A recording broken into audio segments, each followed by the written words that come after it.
पंचायत चुनाव की तैयारी तेज। राजधानी की पंचायतों में 208 नए वार्डों का गठन किया गया है।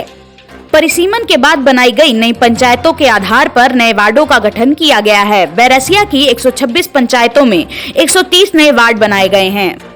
वहीं फंदा की 96 पंचायतों में 78 नए वार्ड बनाए गए हैं। नई पंचायतों और वार्डों का गठन को लेकर 9 मार्च तक आम लोग दावे आपत्ति कर सकते हैं। 9 मार्च तक किए गए दावे आपत्तियों पर 14 मार्च को सुनवाई होगी। बदलाव की जरूरत होने पर 16 मार्च को वार्डों का फाइनल प्रकाशन किया जाएगा। गौरतलब है कि बीते महीने पंचायत चुनाव की अधिसूचना के बाद विवाद की स्थिति बनी थी, जिसके बाद नए सिरे से पंचायतों का परिसीमन कराया जा रहा है। एमपी में पंचायत चुनाव की तैयारियां कमलनाथ सरकार के समय से ही शुरू हो गई थीं, लेकिन चुनाव को लेकर हर बार कोई नया पेंच फंस गया। कमलनाथ सरकार के समय ही नए सिरे से पंचायतों का परिसीमन भी किया गया था। बाद में दोबारा बीजेपी की सरकार आने पर शिवराज सरकार ने कमलनाथ सरकार के समय किए परिसीमन को निरस्त कर दिया था।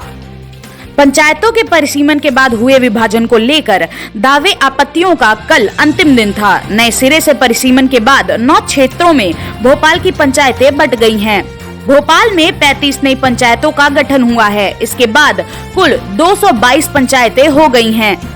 परिसीमन के पहले भोपाल में 187 पंचायतें थीं। नए सिरे से परिसीमन के बाद पंचायत चुनाव को लेकर प्रत्याशियों का समीकरण बदला है, जिस पर सभी की नजरें हैं।